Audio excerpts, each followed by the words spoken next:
고령화 평생교육 시대에 가장 주목받는 직업, 경력단절 여성들 재취업에 가장 유리한 자격증, 10과목 수강으로 1년 만에 취득할 수 있는 국가 자격증, 이 모든 조건에 부합하는 평생교육사에 대해 말씀드리려고 합니다. 취업을 준비 중이신 분들, 노후 대비를 위해 평생교육사 직업에 대해 관심 있으신 분들 끝까지 집중해서 봐주세요.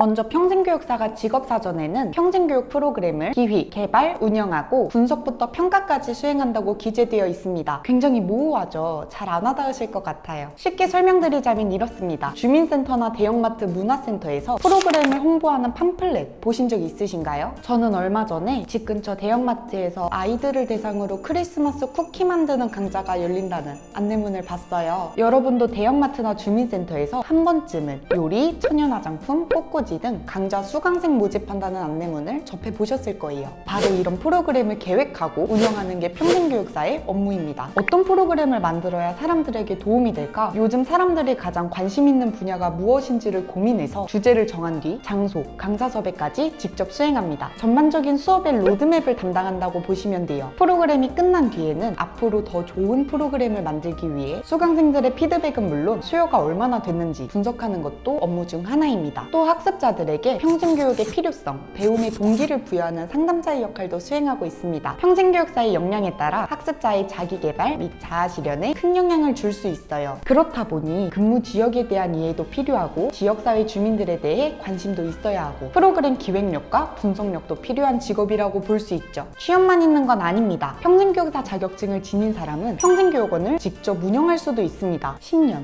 혹은 20년 이상 자동차, 외국어, 컴퓨터 등등 각종 분야에서 전문성 있게 일을 해오셨던 분들은 평생교육사 자격증 취득 후 은퇴 이후에 나의 전문성을 살려서 평생교육원을 설립할 수 있는 거죠. 혹은 앞서 말씀드렸듯이 평생교육기관에 재취업해서 강사로서 전문 분야의 지식을 나눠줄 수도 있습니다. 이 외에도 평생교육을 주목적으로 하는 시설에는 평생교육사 1명 이상 배치가 의무적으로 이루어져야 합니다. 평생교육시설은 정말 다양해요. 방통대, 사이버대, 학점은행제, EBS, 직업학교, 그리고 애교, 해커, 메가도 자격증 취득 수업을 진행하는 대표적인 평생교육 시설이에요. 이런 시설에는 모두 평생교육사가 필요합니다. 또 대기업에서도 사내문화센터를 운영하는데요. 평생교육사로 취업 시 대기업 복지를 그대로 이용 가능하다는 장점이 있습니다. 혹시 나이 때문에 취업이 안 될까 걱정이다 하시는 분들이 있다면 너무 겁내실 필요 없습니다. 나이가 있으신 만큼 현직에 몸담았던 시절이 더욱 기실 테니까 전문성을 더 발휘하실 수 있습니다. 내세울 만한 전문성이 없으시다고요? 괜찮습니다. 소규모 교육단체에서 부터 경험을 쌓아 평생교육사로서의 커리어를 차곡차곡 쌓아나가시면 됩니다. 연봉은 평균적으로 2,400에서 3,000만 원 사이며 경우에 따라 3,000 이상의 연봉을 받으시는 분들도 계십니다. 높은 연봉을 받을 수 있는 직종은 아닙니다. 그러나 정년에 구애받지 않고 보람 있는 일을 할 수 있다는 장점이 있습니다. 또 고령화 사회가 됨에 따라 평생학습에 대한 관심도 자연스레 많아졌으며 그로 인해 일자리 수요는 증가하고 처우 또한 좋아지고 있습니다. 새로운 직업을 찾고 노후 준비를 하는 사람들이 늘어나면서 평생교육을 수행하는 전문 인력인 평생교육사의 중요성이 커지고 있는 거죠. 사회복지사 자격증과도 많이 비교가 되는데요. 사회복지사 자격증 발급 인원수는 현재 130만 명을 넘어간 반면 평생교육사 취득자는 아직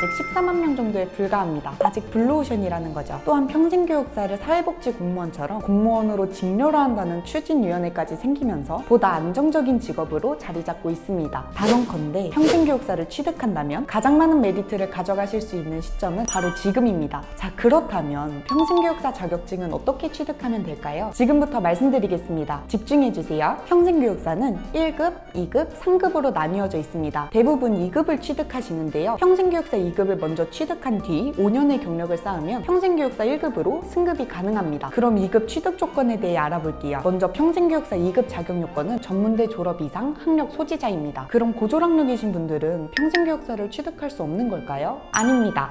학점은행제를 통해 학위, 자격증 동시에 취득이 가능합니다. 전문대 졸업 이상이신 분들은 별도의 국가시험 없이 학점은행제 온라인 수업 9과목을 이수하고 실습 1과목 160시간만 수행해주시면 자격증을 발급받을 수 있습니다. 먼저 온라인 수업에 대해 자세하게 말씀드려 볼게요. 총 15주 과정으로 진행되며 PC나 모바일로 수강이 가능합니다. 8주차 중간고사, 15주차 기말고사가 있으며 과제 제출도 한 번씩 있습니다. 문제는 사회복지사와는 다르게 온라인 수업을 60점만 넘겨서 이수하면 되는 게 아니라 꼭 80점을 넘겨줘야 한다는 점입니다. 학점은행제는 상대평가 제도를 도입하고 있기 때문에 이수하는 데 초점을 맞추면 모를까 높은 성적을 얻고자 할 땐 사실 말처럼 쉽진 않습니다. 이런 부분 때문에 혼자서 진행하기를 꺼려하시는 분들이 실제로 많이 계신데요. 제 노하우를 통해 시간은 적게 소모하면서도 각 과목별로 80점 이상 충분히 받을 수 있는 방법 알려드리겠습니다. 분량상 간단하게 말씀드리는 부분 양해 부탁드려요. 평균 80점 이상 확보하는 키포인트는 아시다시피 시험과 과제입니다. 다른 학생들보다 시험 한 문제 더 맞추고 과제 점수 1, 2점만 더 잘 받아도 됩니다. 핵심 비법은 구글링인데요. 원하는 정보 그리고 핵심 자료들을 빠르게 찾아 적재적소에 써먹는 방법. 이것만 터득하더라도 온라인 수업에서 80점 이상 받는 건 충분히 가능합니다. 자, 실습 설명드릴게요. 먼저 실습에서는 학습자 상담 및 분석, 지역 내 네트워크 현황 조사, 프로그램 개발 등의 활동을 하게 됩니다. 좀 더 와닿게 설명드리자면 학습자분들한테 오는 전화 받고 간단한 어플 사용해서 홍보물도 제작해보고 개강하는 프로그램도 살펴보면서 평생교육사의 전반적인 업무를 배우고 보조 역할을 하게 되는 거예요. 실습이 너무 어렵진 않을까 걱정되실 수 있는데 실제로 실습 나가시면 50대이신 분들도 꽤 계세요. 배우는 게 재밌다고 말씀하시는 분들이 대부분입니다. 문제는 실습 과목을 여는 대학에 수강 신청하는 방법 그리고 실습처를 구하는데 어려움을 느끼시는 분들이 많다는 거예요. 당연하죠. 대학생들도 대학에 수강 신청하는 법을 몰라 쩔쩔매는데요. 하지만 너무 걱정하실 필요는 없습니다. 제가 안전하게 자격증 취득하실 수 있도록 많은 부분에서 직접 관여하고 있습니다. 어떻게 시험을 준비하셔야 하는지, 과제는 어떻게 작성해야 하는지, 실습처는 어떻게 구해야 하는지 저는 늘 하는 일이다 보니 저에겐 너무 쉬운 일입니다. 그리고 수업이랑 실습만 무사히 이수했다고 해서 자격증이 자동으로 발급되진 않습니다. 나라에서 요구하는 행정 절차를 밟아야 합니다. 이런 서류 문제 역시 골치 아프실 일이 없게끔 하나하나 옆에서 알려드리는 것처럼 안내 도와드리겠습니다. 이상으로 평생교육사에 대해 안내 도와드려봤습니다. 평생교육사에 대해 좀 더 자세히 상담받아보고 싶으신 분들은 아래 고정 댓글 통해 연락주세요. 개개인별 상황에 맞춰 자세히 상담 도와드리겠습니다. 시청해주셔서 감사합니다. 더 궁금하신 점이 있거나 영상에 나온 선생님과 상담을 원하시면